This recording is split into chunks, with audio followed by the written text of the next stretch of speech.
Hello students, welcome to Shrivastava education point. I am Shikha Shrivastava और आज हम जो टॉपिक पढ़ने वाले हैं वो है जर्नल एंट्रीज। टॉपिक स्टार्ट करने से पहले अगर आप मेरे चैनल पर नए हैं तो चैनल को लाइक शेयर एंड सब्सक्राइब कीजिए। जर्नल एंट्रीज पार्ट 2 हम आज पढ़ने वाले हैं। पार्ट 1 में हमने डबल एंट्री सिस्टम पढ़ा था, गोल्डन रूल्स पढ़े थे, डेबिट और क्रेडिट करने के क्या रूल्स हैं वो रूल्स हम पढ़ चुके हैं। उसके अलावा हम जर्नल का फॉर्मेट भी पार्ट 1 में पढ़ चुके हैं। इसके लिए ये सब देखने के लिए आपको जर्नल एंट्रीज का पार्ट 1 देखना पड़ेगा। जर्नल एंट्रीज पार्ट 2 में हम कुछ बेसिक जर्नल एंट्रीज के बारे में पढ़ेंगे। सबसे पहले मीनिंग देख लेते हैं। जर्नल एंट्रीज में है, journal is a book of prime entry और a book of original entry in which transactions are first recorded in a chronological order और इन अ सीक्वेंस। जर्नल एक प्राइम एंट्री की book है या फिर original entry की एक book है जिसमें कि सारे ट्रांजैक्शंस को रिकॉर्ड किया जाता है या सारे ट्रांजैक्शंस लिखे जाते हैं एक क्रोनोलॉजिकल ऑर्डर में। क्रोनोलॉजिकल ऑर्डर क्या होता है? इसमें लिखा है और इन सीक्वेंस, एक सीक्वेंस में, यानी कि डेट वाइज। जैसे कि आज के ट्रांजैक्शंस हैं या जैसे जनवरी 1 के हैं तो 1 जनवरी, देन 2 जनवरी, देन 3 जनवरी, डेट वाइज सारे ट्रांजैक्शंस को लिखना, वो सीक्वेंस या क्रोनोलॉजिकल ऑर्डर कहलाता है। तो जर्नल क्या है? सारे ट्रांजैक्शंस को रिकॉर्ड करना या लिखना एक सीक्वेंस में। जिस बुक में लिखा जाता है या जिस प्लेस पर लिखा जाता है उसे हम जर्नल कहते हैं।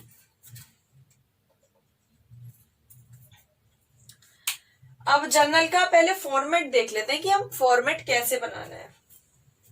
यहां बना देती हूं।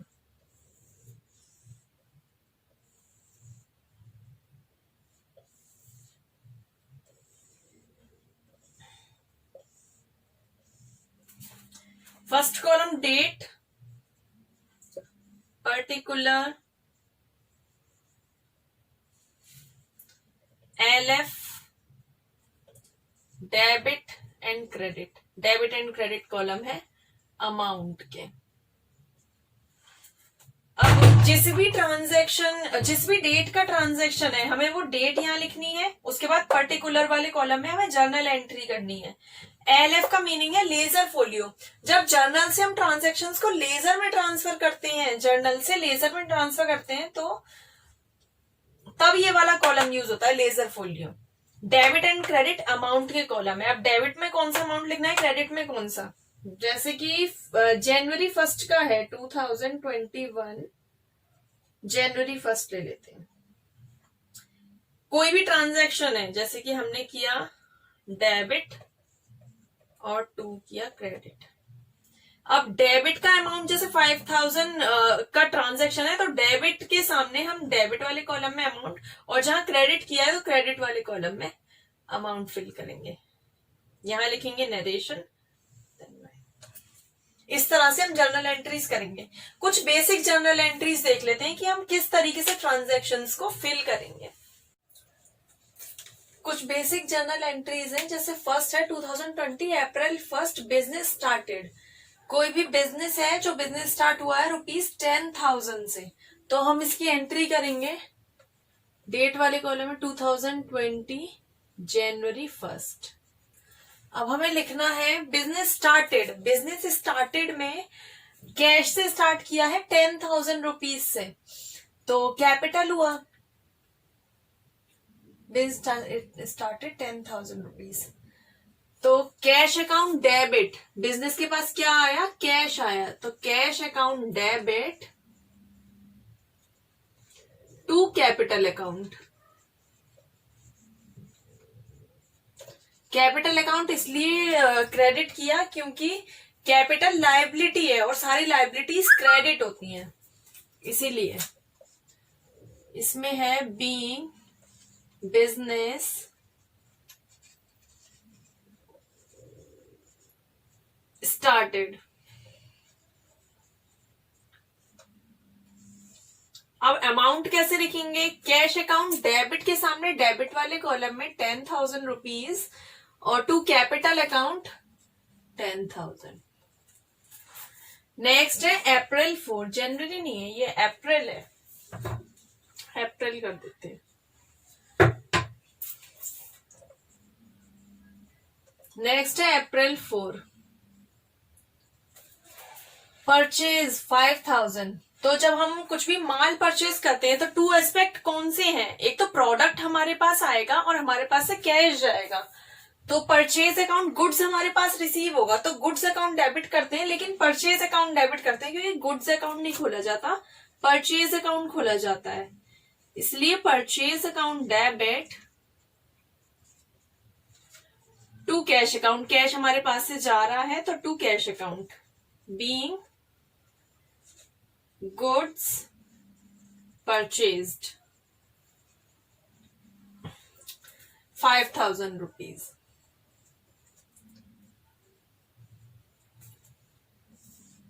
नेक्स्ट है April 5, credit purchase. Credit purchase का मीनिंग है उधार, उधार क्रय, यानी कि अब कैश हमारे पास से नहीं जाएगा, जो जिसे हमें पेमेंट करना है, जैसे जिससे हमने परचेज किया है, क्रेडिट परचेज जिस पर्सन से किया है या जिस कंपनी से किया है उस कंपनी का नाम आ जाएगा। जैसे यहां मैं ए समझ लेती हूँ, मैंने ए से क्रेडिट परचेज, नाम हमेशा मेंशन होगा अगर क्रेडिट परचेज है तो ए लिख देती हूं मैं क्रेडिट परचेज। तो यहां हम लिखने वाले हैं परचेज अकाउंट डेबिट, क्योंकि गुड्स तो हमारे पास आएगा। टू कैश नहीं लिखूंगी, टू एज अकाउंट, यानी कि ए हमारा कौन हो गया, ए हो गया हमारा creditor. Being goods purchased, amount है 4000, यहां लिख देंगे 4000। अप्रैल 7 में है सेल्स। सेल करेंगे, अगर हम कोई प्रोडक्ट सेल करते हैं तो हमारे पास से प्रोडक्ट जाएगा और कैश हमें रिसीव होगा, तो cash account debit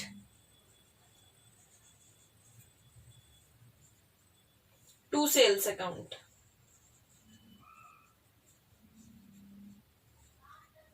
being goods sold 4000। इस तरह से हम ट्रांजैक्शन को रिकॉर्ड करते हैं। डेबिट और क्रेडिट के रूल्स आप पार्ट 1 में देख लेना, और इस तरह से ये वे है जिसमें कि हम जर्नल एंट्रीज को रिकॉर्ड करेंगे। अब कुछ एंट्रीज और है, इसे हम और देख लेते हैं।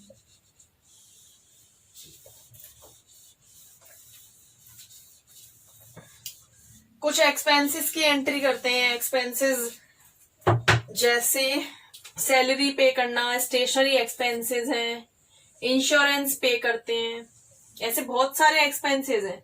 तो जो भी एक्सपेंस है उसका नाम तो हम डेबिट कर देंगे, और जाएगा क्या हमारे पास, कैश जाएगा, तो हम टू कैश अकाउंट लिख देंगे। जैसे कि हमने सैलरी पे की तो मैं सैलरीज अकाउंट डेबिट करूंगी, और टू कैश अकाउंट क्योंकि कैश हमारे पास से जाना है इसलिए। अब यही आ गई, अप्रैल 10 को सैलरी पे की है तो मैं लिखूंगी सैलरीज अकाउंट डेबिट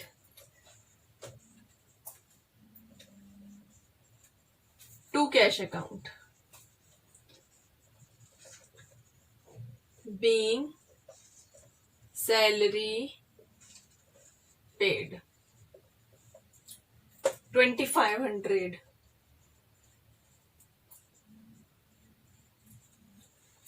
अप्रैल 11 में है वेजेस।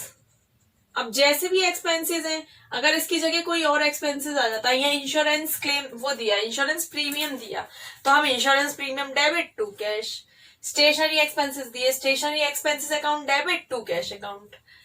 या फिर कैरेज है, कार्टेज है, तो कैरेज अकाउंट डेबिट या cartage account debit to cash account. जो भी एक्सपेंस है उस एक्सपेंस का नाम डेबिट, और कैश हमारे पास से जाना है या कैश गिवन है तो हम कैश टू कैश अकाउंट करेंगे, क्रेडिट करेंगे।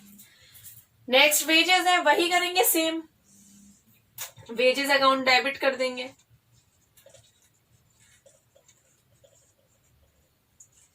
To cash account. Being wages paid. अच्छा, वेजेस कौन से अकाउंट में आता है, 3 अकाउंट सीखे थे, पर्सनल अकाउंट, रियल अकाउंट और नॉमिनल अकाउंट। तो वेजेस कौन से अकाउंट में आएगा? एक नॉमिनल अकाउंट था जो प्रॉफिट लॉस इनकम और एक्सपेंसेस से रिलेटेड था। तो वेजेस क्या है? हमारा एक्सपेंसेस है, तो ये नॉमिनल अकाउंट कहलाएगा। सैलरीज भी एक्सपेंसेस है, तो सैलरीज भी नॉमिनल अकाउंट में आएगी। क्या था अमाउंट? 1500। साथ साथ हम ये भी देखते जाएंगे कि कौन सा किस अकाउंट में आएगा, क्योंकि उसी के हम हिसाब से हमें डेबिट और क्रेडिट के रूल्स यूज करने हैं। अप्रैल 12 में स्टेशनरी, वही सेम करूंगी। स्टेशनरी का नाम डेबिट होगा, stationery account debit to cash account being stationery expenses made. यहाँ पे लिख देते हैं stationery expenses paid 500।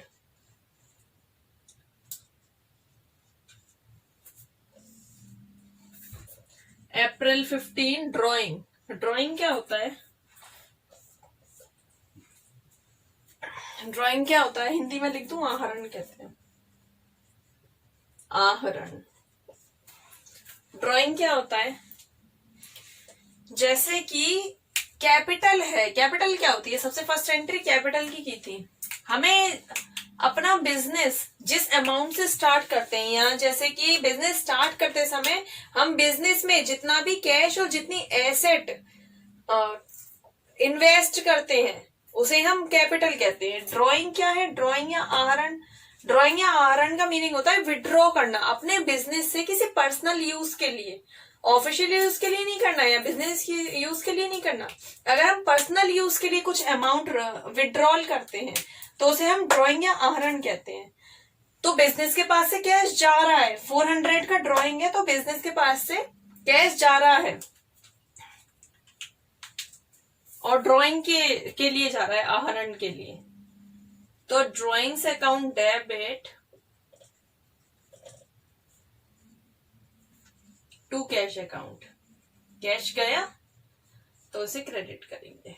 Being drawing made.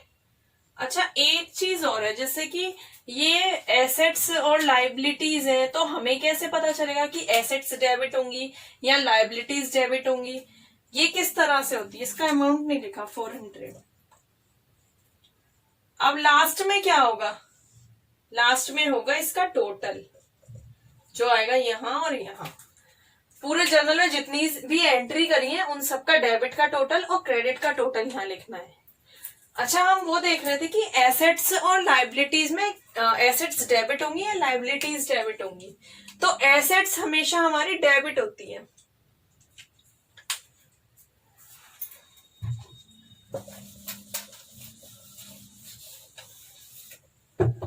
जितनी भी एसेट्स हैं,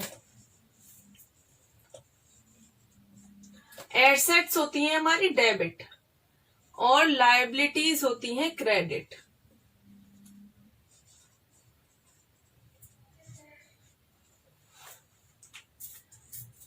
सारे प्रॉफिट होते हैं क्रेडिट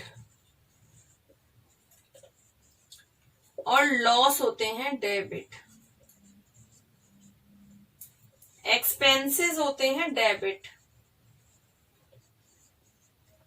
और इनकम्स होती हैं क्रेडिट। वैसे डेबिट और क्रेडिट का जब हम रूल पढ़ेंगे तो ये तो हमारे वैसे भी क्लियर है, लेकिन एक बार देख लिया है, एसेट्स और लाइबिलिटीज में एसेट्स डेबिट होती हैं और लाइबिलिटीज होती है क्रेडिट। अब हमने बेसिक जर्नल एंट्रीज पढ़ ली। जर्नल होता क्या है, फॉर्मेट क्या है, बेसिक जर्नल एंट्रीज कौन कौन सी हैं, ये हमने आज पढ़ा है पूरा। अगर और क्वेरीज हैं तो आप नीचे कमेंट बॉक्स में कमेंट करके पूछ सकते हैं। Thank you for watching my video. Please like, share and subscribe.